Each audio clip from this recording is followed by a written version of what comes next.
ফ্রান্সে cart the সেজুর বা resident permit নিয়ে নতুন পরিকল্পনা করছে ফ্রান্স সরকার।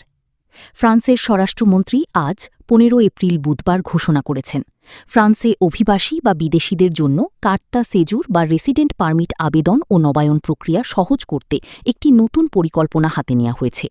এই পরিকল্পনার প্রধান লক্ষ্য হল ফ্রান্সে কার্ট দ্য সেজুর নবায়নের দীর্ঘদিনের অপেক্ষা বা সময় কমানো। বর্তমানে অনেক আবেদনকারীকে ৪-৬ মাস বা তার বেশি সময় অপেক্ষা করতে হয়, যা খুবই প্যারাদায়ক। এই হয়রানি দূর করতে তাই যথাযথ উদ্যোগ নিয়েছে ফ্রান্স সরকার।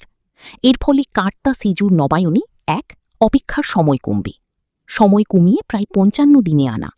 বর্তমানে প্রায় ৯ লাখ কার্ট দ্য সেজুর আবেদন ঝুলে আছে। ২. কার্ট দ্য সেজুর নবায়নে সহায়তা করতে কর্মী নিয়োগ দেবে সরকার। ফ্রান্সের বিভিন্ন প্রিফেকচারে প্রায় ৫০০ নতুন কর্মী নিয়োগ দেওয়া হবে। এতে প্রশাসনিক কাজ দ্রুত হবে। ৩. বায়োমেট্রিক ফিঙ্গারপ্রিন্ট নিয়ম সহজ করা। আগে প্রতি ৫ বছরে দিতে হতো, এখন তা ১০ বছরে একবার হতে পারে। ৪. ঠিকানা পরিবর্তনের নিয়ম শিথিল। দীর্ঘমেয়াদী কার্ডধারীদের জন্য বারবার ঠিকানা আপডেট করার বাধ্যবাধকতা কমানো হতে পারে। ৫. অনলাইন সিস্টেম উন্নত করা।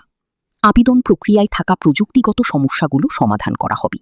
অনেকেই অনলাইনে আবেদন করে দীর্ঘ সময় কোনো উত্তর পান না। এতে ক্ষতিগ্রস্ত হচ্ছেন আবেদনকারীরা। বর্তমানে ফ্রান্সে অনেক অভিবাসী বিদেশি সময়মতো কার্ড না পেয়ে চাকরি হারানোর ঝুঁকিতে পড়ছেন। বৈধ অবস্থান থাকা সত্ত্বেও সমস্যায় পড়ছেন। ফ্রান্স সরকার বলছে, নতুন নিয়মগুলো চালু হলে প্রশাসনিক জট কমাবে এবং আবেদনকারীরা কার্ট দ্য সেজুর দ্রুত পাবে। তাদের অধিকার রক্ষা হবে। ৩. আবেদন করলে দ্রুত সিদ্ধান্ত পাওয়ার সম্ভাবনা বাড়বে। কাগজপত্র ও প্রক্রিয়া অনেকটা সহজ হবে। নবায়ন প্রক্রিয়ায় ঝামেলা কম হবে।